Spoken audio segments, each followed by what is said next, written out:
Welcome to Sasi media. BB10 அதாவது இந்த வாட்டி என்னென்ன நடக்க போகுது, என்னென்ன ரூமர்ஸ் வந்துருக்கு, அதுக்கப்புறம் யார் யார் வரப்போகிறா அப்படின்னு சொல்லி ஒரு சில லிஸ்ட்டுகள்லாம் வந்திருக்கு. அதை பற்றி கொஞ்சம் டீட்டெயிலில் நம்ம பார்ப்போம். முதல்ல கமெண்ட் செக்ஷனில் வந்து நிறைய பேர் கழுவி ஊற்றுனீங்க. எங்கே போனேன், கிட்டத்தட்ட எல்லா சேனல்லையும் பிக் பாஸ் ரிவ்யூ போட ஆரம்பிச்சிட்டாங்களே, நீ மட்டும் ஏன் போடலை அப்படின்னு சொல்லி கொஞ்சம் வேலை, அவ்வளோதான். இனிமேல் கொஞ்சம் ரெகுலராக வீடியோக்கள் வந்துக்கிட்டே இருக்கும். ஃபஸ்ட்டு எடுத்தோடனே இப்போ பிக் பாஸ் பற்றி பேசும்போது என்ன சொல்கிறாங்க அப்படின்னா, 2 தரப்பு வாதங்கள் வருது. ஒன்று, இந்த வாட்டி அக்டோபரில் தான் நடக்க போகுதுன்னு, செப்டம்பரில் நடக்க போகிற மாதிரியும் ஒரு சில விஷயங்கள். அதாவது மகா சங்கமம் இல்லைங்க, அது கிடையாதுங்க, அக்டோபரில் தாங்க அது நடக்க போகுது, வழக்கமாக நடக்கிற மாதிரி தாங்க நடக்க போகுது அப்படின்னு சொல்லி 2 விதமான கருத்துக்கள். நான் ஏற்கனவே சொன்னேன் இல்லையா, கொஞ்சம் வெளியில் பிஸியாக இருந்தேன், அதனால் அதை பற்றி டீட்டெயில்டாக எதுவும் பேச முடியல. ஆனால் இனி வரும் காலங்களில் அதை பற்றி நம்ம டீட்டெயில்டாக பேசுவோம். அது காமன் மேன் ஷோவுக்கான அந்த ஒரு விஷயம். அதை ஒரு மாதத்துலலாம் 200 பேரை செலக்ட் பண்ணுறது ரொம்ப கஷ்டம். ஸோ விஜய் டிவியை பொறுத்த வரைக்கும் ஒரு ஷோவை 2 மாதமாக நடத்தி அதில் ஒரு டிஆர்பி பார்க்கக்கூடியவங்க தான். அதுவும் பிக் பாஸ் ரிலேட்டட் அப்படின்னா சாதாரண விஷயம் கிடையாது. அப்போ அக்டோபரில் நடக்கிறதுக்கு வாய்ப்புகள் நிறைய. ஏன்னா இப்போ இந்த செட்டு போடுறது, இதில் எல்லாத்தையும் செலக்ட் பண்ணுறது, இதெல்லாமே கொஞ்சம் ப்ராசஸ் கொஞ்சம் லென்த்தாக போகக்கூடியது. அப்படிங்கிறதுனால அக்டோபரில் வழக்கமாக நடக்கிற மாதிரி இருக்க வாய்ப்பு இருக்குது. ஆனால் நமக்கு என்னென்னா, அடுத்த இந்த வாரம் 16 இன்னும் இப்பயே பிக் பாஸ் ஆரம்பிச்சிருச்சு. இதுலேயே நமக்கு தெரிஞ்சு போய்டும். ஒரு ஃபேமஸ் ஒரு ஆளை நம்ம கண்டுபிடிச்சிருவோம். இங்கே இருக்கிறவனே நல்லா பிடிச்சி போச்சுன்னா அங்கேயும் ஓட்டை போட்டு கொண்டுருவோம்.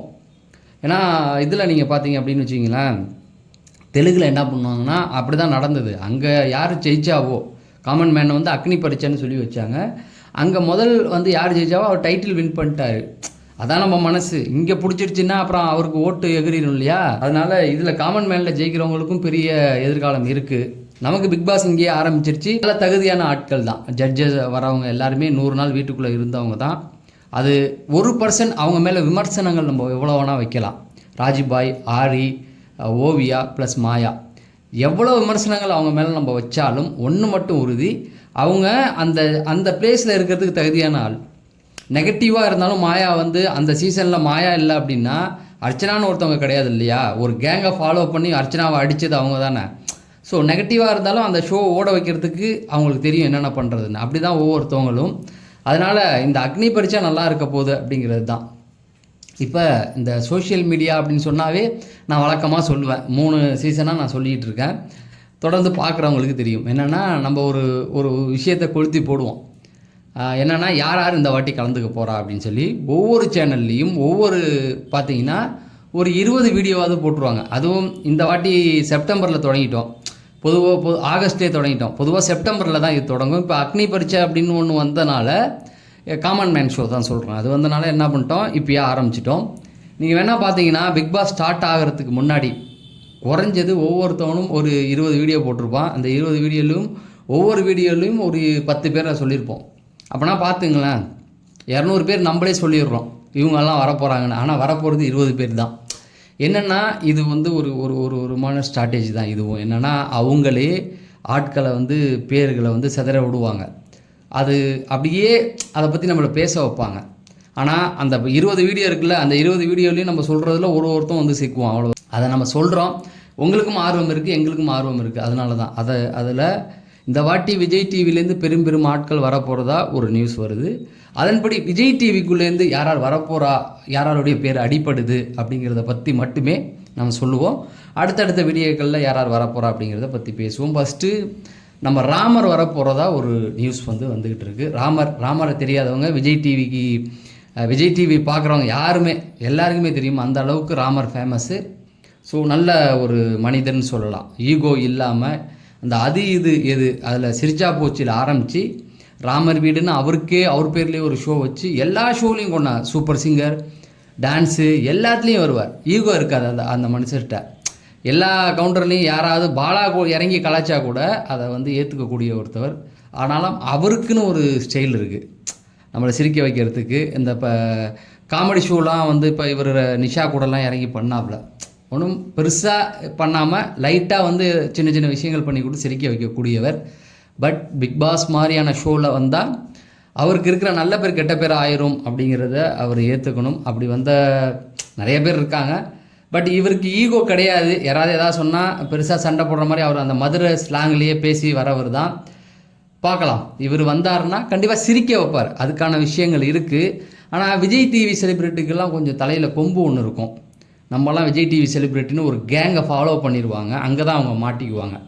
பொதுவாகவே விஜய் டிவிலேருந்து வரவங்களுக்கு எல்லாருக்கும் பழக்கம் இருக்கும், வெளியாட்களுக்கு பழக்கம் இருக்காது. ஆட்டோமேட்டிக்காகவே அவங்க ஒரு கேங்காக ஆயிடுவாங்க. அந்த கேங் வந்து இது வரைக்குமே கேங்லாம் வந்து ஃபெயிலியர் தான்.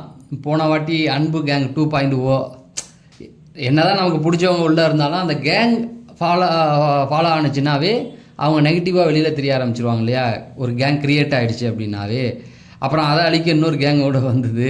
ரெண்டுமே இதாவது அன்பு 2.0 பரவாயில்ல, அந்த பக்கம் வந்ததெல்லாம் ஐயோ வம்பு கேங்காக வந்து அந்த மாதிரி தான். ஸோ பார்க்கலாம். அடுத்தது பார்த்தீங்க அப்படின்னா டிஜே பிளாக் இருக்கார் இல்லையா, அந்த பாட்டெல்லாம் டிஜே பிளாக் நிறைய பேருக்கு தெரிய வாய்ப்பு இல்லை, விஜய் டிவி பார்க்குறவங்களுக்கு தெரியும். அவர் என்னென்னா அந்த பாட்டு வழியாக கலாய்க்கிறவர். ஏதாவது ஒரு ஷோ நடக்கும்போது திடீர்னு ஒரு வாய்ஸ் ஓவர் வந்து கலாய்ச்சிட்டு போகணும்ல, சினிமா பாட்டு டைலாக் வச்சு அதை ப்ளே பண்ணக்கூடியவர் தான் அவர்.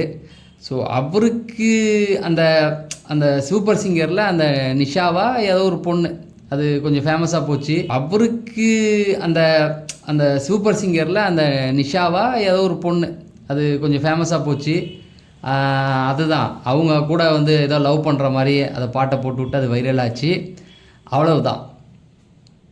அதுக்கப்புறம் அவர் வந்து பெருசாக அவருடைய முகம்லாம் நிறைய பேருக்கு தெரியாது, ஒரு சில குறிப்பிட்ட பேருக்கு தெரியும்.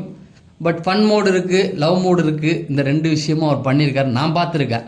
அது சிங்கர் பேருக்கு சரியாக தெரியல, கமெண்ட் செக்ஷனில் நீங்கள் சொல்லுங்கள்.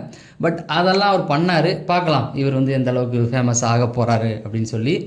அடுத்தது பார்த்திங்கன்னா நம்ம புகழுடைய புகழ்லாம் அழிஞ்சு போய் ரொம்ப வருஷம் ஆச்சு, கட்டத்தை அழிச்சு விட்டாங்க எவனோ. ஏன்னா வெறும் மொக்க காமெடி போட்டுக்கிட்டு தான் இருக்காப்புல. இப்போக்கி இந்த குக்கு வித் கோமாளிலாம் பார்த்திங்கன்னா இன்னொன்று குரோஷி தான் ரொம்ப வருஷமாக இருக்காப்புல. கலக்க போகுது யார், அந்த 8வது சீசனில் ஆரம்பித்து இது வரைக்கும் குரோஷி. அந்த சீசனுடைய டைட்டில் வின்னரும் குரோஷி தான். அவர் தான் வந்து ஓரளவுக்கு எல்லாத்தையும் தூக்கி நிறுத்திக்கிட்டு இருக்காப்புல. புகழுக்கெல்லாம் காமெடியெல்லாம் ஒன்றும் இல்லை, ஏதோ 2 பொண்ணுங்களை பின்னாடி சுற்றுறது அந்த மாதிரியான விஷயங்கள்.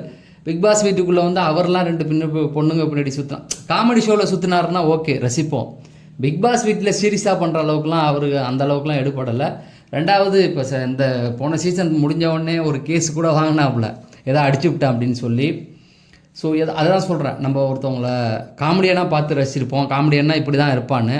ஆனால் அவருடைய இது எப்படி போவோம் அப்படின்னு பார்த்தீங்கன்னா அவருக்குன்னு இன்னொரு ஃபேஸ் இருக்குல்ல, அதெல்லாம் வந்து இப்போ இருக்கிற அந்த இமேஜ் போயிடுமா இல்லை எப்படி சொல்கிறது, காமெடியாக இப்போ இருக்கார், சீரியஸாக வெளியில் வந்து பேரை கெடுத்துட்டு போயிட்டாருன்னா அவ்வளோதான். ஏன்னா போன சீசன் ஒரு இதில் அந்த யாரையும் இவரை அடிச்சுவிட்டு நம்ம வாட்டர் மில்லான அடிச்சுவிட்டு அந்த மாதிரி ஆயிடுச்சு இல்லையா, அந்த மாதிரி ஆயிடக்கூடாது அப்படிங்கிறது தான் புகழ் வராப்பில். விஜய் டிவிலேருந்து லக்ஷ்மி பிரியா அவங்க பேர் வந்து ரொம்ப நாளாக அடிப்படுது. இந்த மகாநதி சீரியல் முடிஞ்சதுலேருந்து அவங்க பேர் வருது. ஸோ மகாநதி சீரியல் அப்படின்னும் போது உங்களுக்கு ஒரு விஷயம் கனெக்ட் ஆகும், தெரியாதவங்க நிறைய பேருக்கு தெரியும், தெரியாதவங்களுக்காக சொல்கிறேன். பிக் பாஸ் ஷோவை டைரக்ட் பண்ணுறது மகாநதி சீரியலுடைய டைரக்டர் தான். அந்த டைரக்டர் தான் பிக் பாஸுக்கும் டைரக்டரு. போன வாட்டி கமருதீன்லாம் வந்தார் பிள்ளையல்ல, ஸோ ஒரு தங்கத்தட்டை கையில் எடுத்து கொடுத்தாப்புல, இந்தா வச்சுக்கோன்னு, அதை பயன்படுத்திக்க தெரியாமல் ஏதோ கேஸ் வாங்கிட்டு போயிட்டாப்புல. சொல்கிறேன் அவர் அப்படிங்கிறதுனால கண்டிப்பாக லக்ஷ்மி பிரியா வந்தால் லக்ஷ்மி பிரியாவை ஒரு கேங் ஃபாலோ பண்ணுற அளவுக்கு இருக்கும். லக்ஷ்மி பிரியாவுக்கு வந்து எப்படி சொல்கிறது, ஆல்ரெடி ஃபேன்ஸ் அதிகம் மகாநதி சீரியலுக்கு. தென் அவங்க உள்ளே வரும்போது பசங்க புதுசாக பார்ப்பாங்க, ப்ளஸ் அவங்க எதாவது தப்பு செய்யும்போது பெருசாக கண்டுக்க மாட்டாங்க அப்படிங்கிறது தான். அந்த மாதிரியான விஷயங்கள் நடக்கிறதுக்கு வாய்ப்புகள் இருக்குது. போன வாட்டி அரோரா ஒருத்தவங்க வந்தாங்கல்ல, அவங்க எதுக்கு ஃபேமஸ்ன்னு உங்களுக்கு தெரியும். அந்த மாதிரி இந்த வாட்டியும் ஒருத்தவங்களை கூப்பிட்டு வர போகிறாங்க.